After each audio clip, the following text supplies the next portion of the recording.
তোমাকে আর কষ্ট করে দেয়ালে ঝুলে থাকতে হবে না সোনা। এখান থেকে তুমি আমার বেডরুমের দেয়ালে ঝুলে থাকবে। তাড়াতাড়ি অনেক ভাইকে খবরটা দিই। অনেক বেলা কথা আপনার জমি ছাড়ার ব্যবস্থা করে দিন। বাতি নেমে তাড়াহুড়া করে পয়সা ওদিকে বাইরে মাথা কাটতে লয়ে গেছে। অনেক বের মাথা কাটতে লয়ে গেছে মানে ভাই বেটা কি বলতে বলবো বেটা অনেক বেলা আমি একটু আগে কথা কইছি ফোনে আর মাথা কাটতে লয়ে গেছে। তাড়াতাড়ি খবরটা দিতে হবে, তাড়াতাড়ি চল চল তাড়াতাড়ি চল। এলাকাতে আমরা নিবেদন করতেছি, দেখবেন এখন তার কোনো সমস্যা হবে না। বেটা বাইরে মাথা কেটে লয়ে গেছে গা, বাইরে মাথা কেটে লিছে। তাড়াতাড়ি চল ভাই। কিরে মানে কি করছে কি করছে হয় আমার কাছে কইছে আপনার নাকি মাথা কেটে লয়ে গেছে। কিরে বাজেন ভাই, ভাই কি সত্যি হইতাছে? ও ভাই শুধু শুধু মাথা কেটে লয়ে গেছে ভাই। সব বেটা পোস্টারে যে আপনার ছবি আছে না, ওইখান থেকে আপনার মাথা কেটে লয়ে গেছে। কি আমার এলাকায় আবার আমার পোস্টার থেকে আমার মাথা কেটে নিয়ে গেছে? কারা তো বড় সাও কি করছে রে? তুই একদিন গ্যারান্টি দিয়ে বলতে পারবো 100%। তো সেটা আমাকে বলবি না? বারবার বলতে হচ্ছে বুঝতে পারছি 100% শিওর। তো আমাকে ক্লিয়ার করতে হবে না? এই কাজ মুরগি জনের কাজ, আমি 100% শিওর। আলে রাগে দুঃখে এই কাজটা করছে।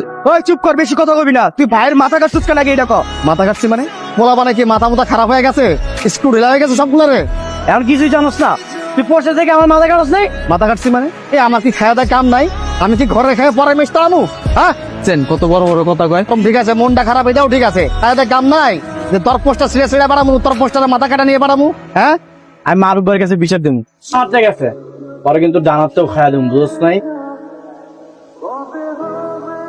কোনো মানে হয় রূপা? পছন্দ করিস তার কোনো খবর নেই, আর পুরো ঘর ভর্তি তার ছবি লাগিয়ে রেখেছিস। তোরটা ভালোবাসি। লাভ নেই তো ভালোবাসার, ওটা বলতেই পারিস না এটা কিসের ভালোবাসা? আমি কেন বলবো? নিশ্চয়ই ও নিজে আমাকে প্রপোজ করো। না রে, ওনা ভাইয়াকে প্রচন্ড ভয় পায়। তো ভীতু একটা ছেলের প্রেমে পড়ে কি লাভ? যদি মুখ ফুটে কিছু বলতেই না পারে তাহলে প্রেমটা হবে কিভাবে? প্ল্যানগুলো একবার সাকসেসফুল হয়ে গেলে প্রেমটা এমনি এমনি হয়ে যাবে। রূপা একটু আসবো? হ্যাঁ ভাইয়া। হ্যাঁ নুসরত, কেমন আছো? কি ভাই আলহামদুলিল্লাহ। তুই খেয়ে দিয়ে শুয়ে পড়িস কেমন? তোমার সারাদিন শুধু কাজ, তাই না ভাইয়া? তোমার আমাকে নিয়ে শপিং এ যাওয়ার কথা মনে আছে? আমার আসলে পুরোনো ঢাকায় যাওয়াটাও জরুরি। আমি ভুলেও গিয়েছি, কি করা যায় বল? তুমি কিছু করতেও হবে না, যাও তুমি তোমার কাছে। আরে আরে আরে তার আর রাগ করতে তুই নিচে আয়, আমি তোকে অনেকের সঙ্গে পাঠিয়ে দিচ্ছি। ঠিক আছে আজকে যাবো, কিন্তু নেক্সট টাইম কিন্তু তোমাকে ছাড়বো না। সিনেমা ওর সাথে শপিং এ যাবো।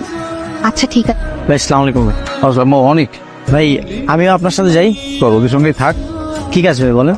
তুই রূপাকে সঙ্গে নিয়ে একটু শপিং এ যাবি। ওই তো রূপা চলে এসছে। অনেকের সঙ্গে জানে যাস। হ্যাঁ হয়েছে, এভাবে তাকাতে হবে না। ভাই তোরা গাড়ি তোর। কি ব্যাপার, শপিং এ যাবেন না? যাবো, কিন্তু আপনি আমি যাচ্ছি ভালো কথা, ওরা কেন সঙ্গে যাবো? ওরা আসবে না কেন? আপনি মারুফ ভাইয়ের ছোট বোন, একটা সিকিউরিটি আছেন। সিকিউরিটি দরকার তো আপনি আছেন, কি করে? একাই তো পারেন তাই না? ওদের কি দরকার সঙ্গে নেওয়ার? সমস্যা আছে তা হতে গেলে এরকম সবসময় চালাপালা নিয়ে ঘুরে চলবে না। নিজেকে একাই সাহসী প্রমাণ করতে হবে। কেন আপনাকে নেতা বানাইলো? আপনি কি বলতে যাচ্ছেন? আমার কোনো যোগ্যতা নেই? না নেই, চলে গেল পুরান ঢাকা, কোনো চালাপালা সঙ্গে নেয়।